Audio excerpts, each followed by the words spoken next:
guutoo giddaa bulchiinsa magaalaa Luugoo keessatti finxaaleeyyiin Amaaraa namoota nagaa 6 rasaasaan madeessuun tokko immoo haala sukkanneessaan ajjeesuu fi manneen jiraattota hedduu barbadeessuun himame.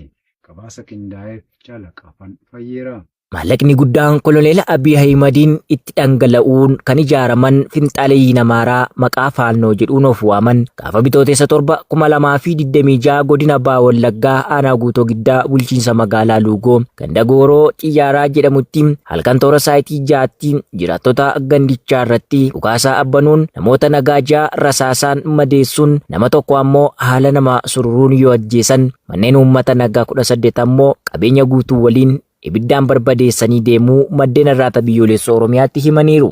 Namoonni rasaasa finxaaleeyyii kanaan madaan kunneen Saadiyyaa Muummee, Aliyyi Sheek Muhammad, Yusuf, Huseen Aliyyii fi obboleessa isaa Haymad Aliyyii akkasumas haadha warraa isaa Haloo kan jedhamtu warreen madaan yoo ta'an namni maqaan isaa Alamuddiin jedhamu ammoo haala sukkanneessaan kan ajjeefame ta'us himaniiru. Akka maddeen himanitti gochi gara jabinaa kun uummata meeshaa maleeyyii irratti akka hin raawwanneef tattaaffiin yookaan birmannaan warreen maqaaf biyya bulchina ofiin jechuun gurraa nu coomsaa oolaniin taasifame tokkollee hin jiru jechuun yeroo ammaa kanas gandoota kanneen akka qubataa tokkoffaa, qubataa lammaffaa, Maayittii fi Gaaddisa Odaa keessa uummanni gara magaalaa Ukkee fi Naqamteetti baqachaa jiraachuus Oromiyaa Naashinaal Miidiyaaf heeraniiru. Gara jabeeyyiin hidhattoota Amaaraa kunniin kutaalee Oromiyaa bakkeewwan adda addaatti duula duguuggaa sanyii uummata Oromoo irratti geggeessaa kan jiran yoo ta'u godina Horroo Guduruu Wallaggaa aanaa Abee Dongoroo fi godina Baha Wallaggaa aanaa Limuu Galiilaa keessatti torban kana namoota nagaa hedduu ajjeesaa turuu fi qeef qabeenyaa uummataa mancaasaa turuu gabaasnee turuun keenya kan yaadatamudha. Aanaa Jillee Dhummuuggaatti lukkeeleen murna garboonfataa fi maqaa raayyaa ittisa Empaayerittiif jedhuun uummatarraa qarshii fi midhaan nyaataa dirqiin funaanaa jiraachuun dhaga'ame. Caalii yaadannoo Oromiyaa dabalata qaba. Kaaba Oromiyaa godina Walloo aanaa Jillee Dhummuuggaa guutummaa aanichaa keessatti bulchitoonni bilisiginnaa fi hidhattoonni isaanii waliin ta'uun aangoo fi qawwee of harkaa qabanitti dhimma ba'anii akkuma aadaa isaanii hawaasa harkaa gara afaanii jiraatu maqaa deeggarsa raayyaa ittisa Empaayerittiif jedhuun qarshii 1,000 hanga 2,000 uummata harkaa saamaa jiraachuu fi maqaa galaa waraanaati jechuunis hawaasni biddeena tolchee goggogsee tumuun akka geessuuf dirqamsiisaa jiraachuu jiraattonni onicharraa dubbisne ibsaniiru. Akka jiraattonni bakkichaa ONM dubbise jedhanitti lukkeeleen bilisiginnaa aanichatti baatii tokko osoo hin guutin si'a 2 hanga 3 nagahee seeraa tokko malee kaffaltii gosa garaagaraa nutti tarreessanii hidhaa fi reebichaan nu doorsisuun qarshii fi midhaan nyaataa nurraa guurrachaa oolu. Kaffaltiin yeroo yeroon gaafatamnu nagahee seeraa hin qabne kun maali jenne yoo gaafannu sodaachisanii hidhamtuu fi gaaffii baay'istanii ergama biroo of keessaa qabdu jedhuun nu iraarsuu jechuun addeessaniiru. Aanichatti caasaaleen bilisiginnaa osoo finxaaleeyyii Amaaraa tumsaa fi quba qabeenya Abiy Ahimadiin bobbaafaman guyyuu qe'ee keenya weeraruun duguuggaa sanyii nurratti bananii ajjechaa suukanneessaa madoo ulfaataa saamicha qabeenyaa fi mancaatii nurratti geggeessaa jiranii dhumaatiif mancaatii qabeenya keenyaatti gammaduun callisanii nu ilaalaa nuti rakkoo nageenyaa naannichatti garmalee uumamaa dhufeen qotannee akka hin galfanne nagaan gadi baanee akka ol hin galle qawween nu sodaachisanii maqaa raayyaa ittisa biyyaa fi milishoota keenya eegumsa naannoo irra jiraniif jedhuun qaanii tokko malee saamicha maallaqaa fi midhaan nyaataa nurratti raawwachaa jiru jechuun dabaluun dubbataniiru. Aanaa Dibaat keessatti ergamtoonni bilisiginnaa manneen jiraattotaa ibiddaan gubuu cimsanii itti fufan. Shaalkennaa sabaa dabalata qaba.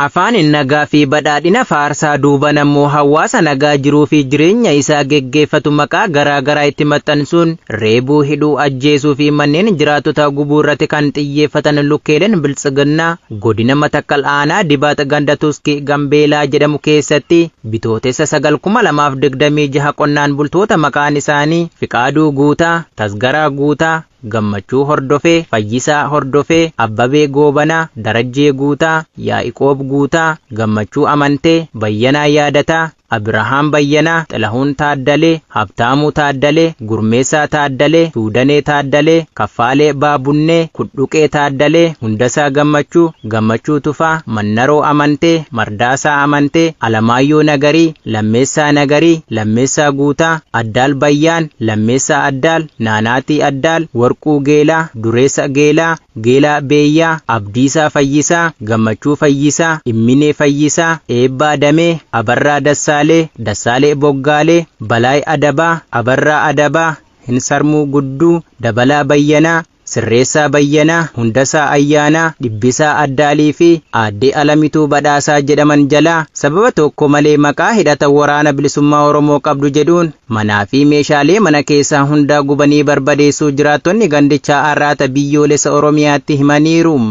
Aanichuma ganda Giiphoo bakka addaa Coqorsa jedhamu keessatti immoo gaafa bitootessa 9/2026 qonnaan bultoota maqaan isaanii Affaalee Dheeressaa Kabbadaa, Baqqalaa Gammadaa, Alamaayyoo Waaqjiraa, Bulchaa Waaqjiraa, Ayyaanaa Soorii, Abdiisaa Fufaa, Abarraa Garbii, Abbabee Baqqalaa, Dabalaa Dhugumaa, Asaffaa Shifarraa, Dastaayoo Taakkalee, Darajjee Hinsarmuu, Mulaalem Hinsarmuu, Dhaabaa Tasammaa, Tizaazuu Baqqalaa, Darajjee Badhaasaa fi Balaay Dajjaas jedhaman jalaa baabura midhaan daaku tokko, Hundasaa Baqqalaa jalaa baabura midhaan daaku tokkoo fi Aaddee Abbabuu Soorii jalaa baabura midhaan daaku tokko sababa tokko malee hawaasa nagaan jiruu fi jireenya isaa geggeeffatu maqaa hidhata waraana bilisummaa Oromoo qabdu jedhuun manaa fi meeshaalee mana keessaa hundaa jalaa gubanii barbadeessuun maatii bakkee keessatti hambisuu maddeen ONM itti himaniiru. Qonnaan bultoonni kunniin tuttuqqaa jaarmiyaa siyaasa kamirraa bilisa kan ta'an yoo ta'u, loltootni sirnichaa immoo maqaa isaan keessaa hin qabne hidhata waraana bilisummaa Oromoo qabdu jechuun badii seeraa tokko malee manaa fi meeshaalee mana keessaa hundaa jalaa gubuu dubbataniiru. Uummata Oromoo afaan qawween cafaqee garbummaa jalatti bulchuu kan barbaadu murni biltsiginnaa goleewwan Oromiyaa cufa keessatti hidhattoota gara jabeeyyii fi naamusa hin qabne akkuma fedhetti bobbaasuun meeshaa maleeyyii ilmaan Oromoo sababoota sobaan kun dhiittaa mirga namoomaa kan akka hidhaa ajjeechaa ukkaamsanii gara waraanatti guuruu fi saamicha daangaa darbee irratti raawwachiisaa kan jiru ta'uun ni beekama. Aanaa Beekii keessatti loltoonni maafiyaa PP dargaggoo tokko rasaasatti roobsuun ajjeesuun himame.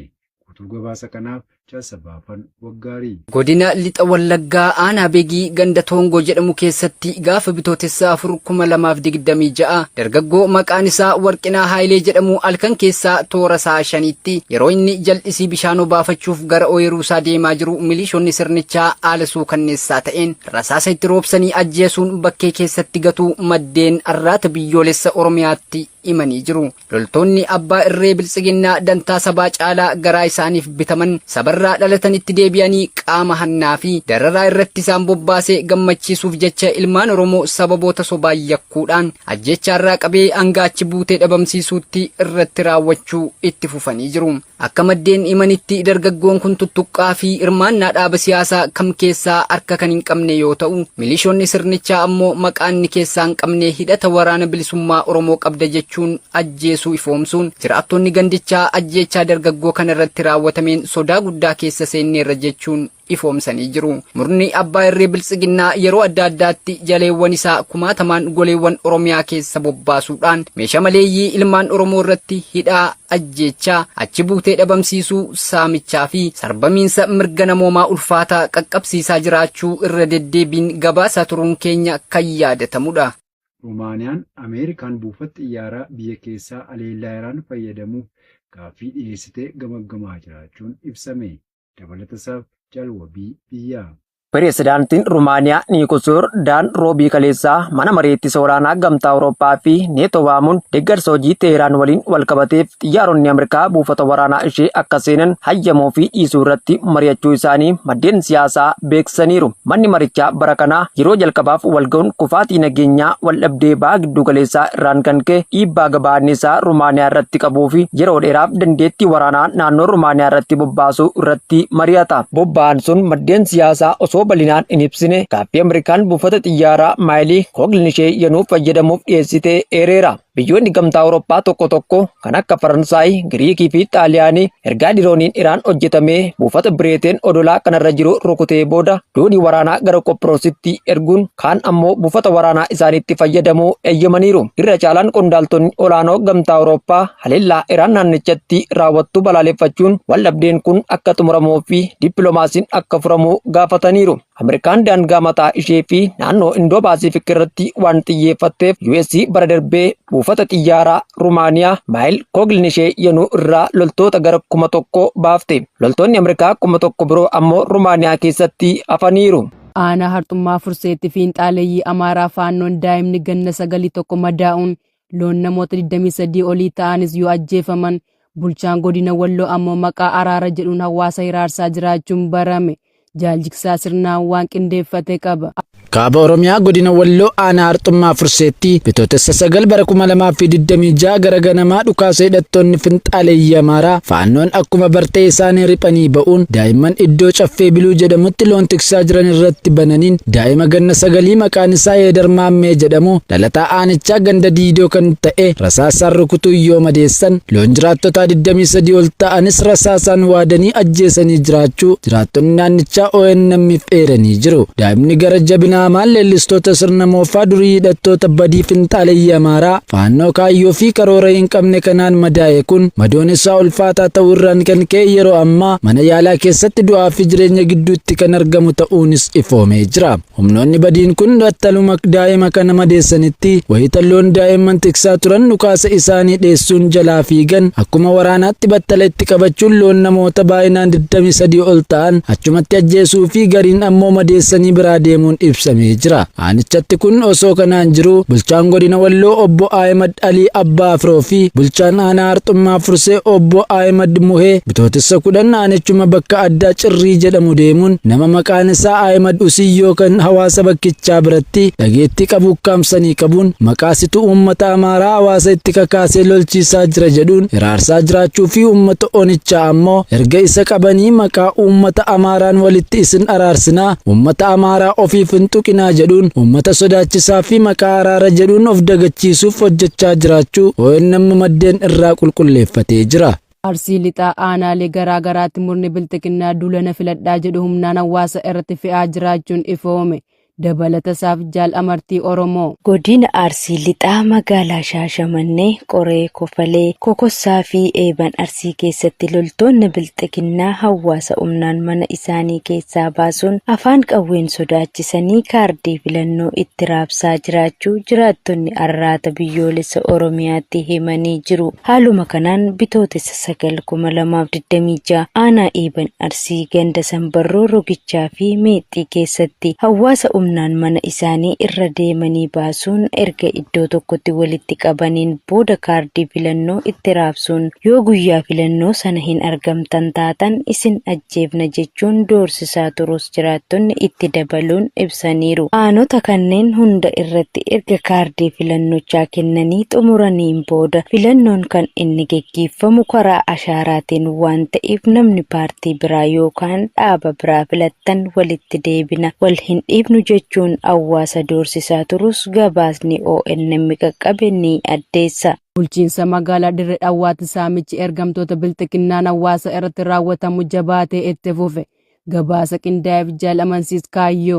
Godina Bahaa Harargee bulchiinsa magaalaa Dirree Dhawaa kilaastara biyyoo Awwaalee ganda Qoortuu jedhamu irraa ergamtoonni PP torban kana keessa waajjira gandaa ijaara jechuun hawaasa doorsisanii qarshii 1,000 guraa jiraachuun maddeen arraata biyyoolessa Oromiyaatti himan. Lukkeeleen biltsiginnaa saamicha hawaasa irratti raawwatan ammeessuun torbanuma kana keessa gatii inshuraansii fayyaa jedhuun qarshii 1,700 jiraatota hunda irraa afaan qawween dirqamsiisuun saamaa jiraachuun itti dabaluun ibsamee jira. Jiraatota waan kaffalan dhaban immoo yakkanii reebicha ulfaataa irratti raawwachuun hanga isaan fidaniitti hidhaatti darbatanii dararaa kan jiran yoo ta'u, namoonni maqaan isaanii Adam Ahmed, Ismail Abdullahi, Halima Ismail jedhamanii fi kanneen biroo hedduun gaafa bitootessa 3/2026 hidhaatti darbatamanii qarshii gaafataman kaffaluun mana hidhaatti kan ba'an ta'uun baramee jira. Akkuma impaarettii guutummaatti lukkeeleen biltsiginnaa galii impaarettii guddisuu fi dantaa dhuunfaa isaanii guuttachuuf qofaaf hawaasa qaaleensa jireenyaa fi waan harkaa gara afaanii gaggeeffatan dhabanii rakkatan afaan qawween dirqamsiisuun qarshii irraa guuruu, reebuu, hidhuu, ajjeesuu fi yakkoota adda addaa irratti raawwachuu cimsanii itti fufanii jiru. Aanaa Gudayyaa Biilaattiidhaan ergamtoota bilxiqinnaan hawaasa irratti raawwatamu jabaatee itti fufe. Guutuu gabaasichaaf jaalfalmataa lammii. Godina Baha Wallaggaa aanaa Gudayyaa Biilaa ganda Jaree jedhamu keessatti ergamtoonni faashistii bilchiginnaa bitootessa 8/2026 qonnaan bultoota maqaan isaanii obbo Waaqjiraa Asfaa'uu fi obbo Xilahuun Asfaa'uu jedhaman hidhaatti darbachuu jiraattonni gandichaa har'aata biyyoolessa Oromiyaatti himan. Qonnaan bultoonni kunneen tuttuqqaa fi hirmaannaa siyaasaa kam keessaa osoo hin qabaanne jaleewwan bilchiginnaa kaardii filannoo fudhachuu diddan jechuun hidhaatti darbachuun beekamee jira. Aanicha keessatti ergamtoonni faashistii Abiyyi Ahimad qonnaan bultoota humnaan qabanii gara leenjii waraanaatti geessuun miidhaa ulfaataa irraan ga'uu fi maqaa sobaa hawaasatti maxxansuun reebuu, saamuu, hidhuu, ajjeesuu fi bakka buutee dhabamsiisuun daba guddaa hawaasa irratti raawwatan ammeessanii jiru. Inni giddu galeessa Ameerikaa lammiilee nagaan buufata doonii Iraan itti fayyadamtu irraa akka fagaatan akeekkachiise. Jaalbooree addunyaa dabalata qaba. Ajajni giddu galeessaa Ameerikaa Seentikoom roobii kaleessaa namoonni nagaa Iraan keessa jiran bakka buufata doonii humnoonni galaanaa Iraan itti socho'an hunda atattamaan akka irraa fagaatan akeekisee jira. Hojjettoonni buufata doonii Iraan, hojjettoonni bulchiinsaa fi hojjettoonni doonii daldalaa dooniiwwan humna galaanaa Iraanii fi meeshaalee waraanaa irraa fagaachuu qabu jechuun Seentikoom ibsa baaseen beeksisee jira. Balaa kana ilaalchisee namoota nagaa akeekkachiisuun Seentikoom humnoonni Ameerikaa miidhaa namoota loltoota irraa hin taane irratti daangessuuf yaaduun isaanii itti fufa jedhee jira. Waraanni US akkasumas dhaabbilee sirni Iraan kaayyoo waraanaaf itti fayyadamu keessatti yookiis naannoo isaaniitti nageenya siviiliif wabii kennuuf kan hin dandeenye ta'us humnoonni Ameerikaa miidhaa namoota nagaa irra ga'u xiqqeessuuf of eeggannoo danda'amu hunda gochuu itti fufu jedhee jira. Guraandhala 28 yeroo Ameerikaa fi Israa'el haleellaa waliin Iraan irratti bananii hoogganaa olaanaa yeroo sanaa Alii Kaameenii dabalatee namoota 1300 ol galaafatan irraa eegalee wal dhabdeen naannoo sanaa ammaataa dhufee jira. Iraan haleellaa diroonii fi misaayilaa Israa'elii fi biyyoota galoo galaanaa qabeenya waraanaa Ameerikaa keessa jiran irratti xiyyeeffachuun haaloo baateetti. Seentikoom Iraan buufata doonii siviilii qarqara mudhii Ormoozii fayyadamtee hojii waraanaa doonii idil addunyaa balaadhaaf saaxilu gaggeessaa akka jirtus mirkaneessee jira. Kaleessa ajajaan Seentikoom Admiraal Brad Cooper akka jiranitti US dooniiwwan 60 ol dabalatee Iraan keessaa bakkeewwan waraanaa 5,500 ol rukutuu dubbatee jira.